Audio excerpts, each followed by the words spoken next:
Timothy Spencer died in Virginia's electric chair, becoming the first person executed in the United States for a conviction based on the DNA matching technology popularly known as genetic fingerprinting. Mr. Spencer, known here as the South Side Strangler, was convicted of raping and strangling 4 women over 11 weeks in 1987. No victim survived to identify him, no fingerprints were found, and no one confessed. Then DNA tests linked semen from the crime scenes with Mr. Spencer's blood. The clock above Mr. Spencer's head read 11:13 p.m. when he died at the Greensville Correctional Center, 60 miles south of Richmond.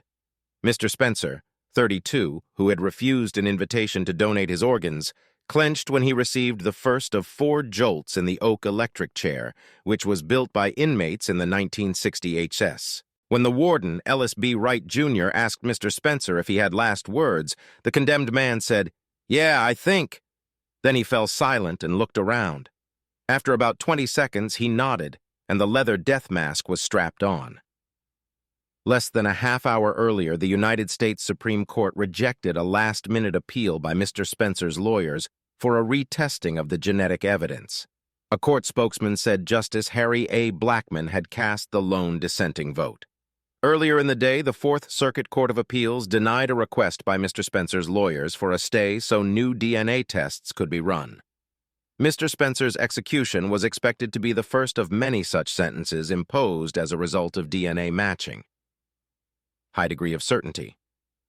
DNA, the body's genetic code, can be used to tie suspects to crimes by matching strands of DNA in samples of their blood to strands found in semen or blood stains found at the scene of a crime. Scientists have testified that such matches can be made with a high degree of certainty, estimating the odds of an error at 1 in millions.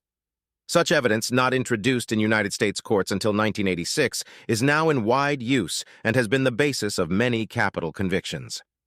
Mr. Spencer's victims all were killed while he was living at a Richmond halfway house after being released from a state prison where he had served 3 years of a 10-year sentence for burglary.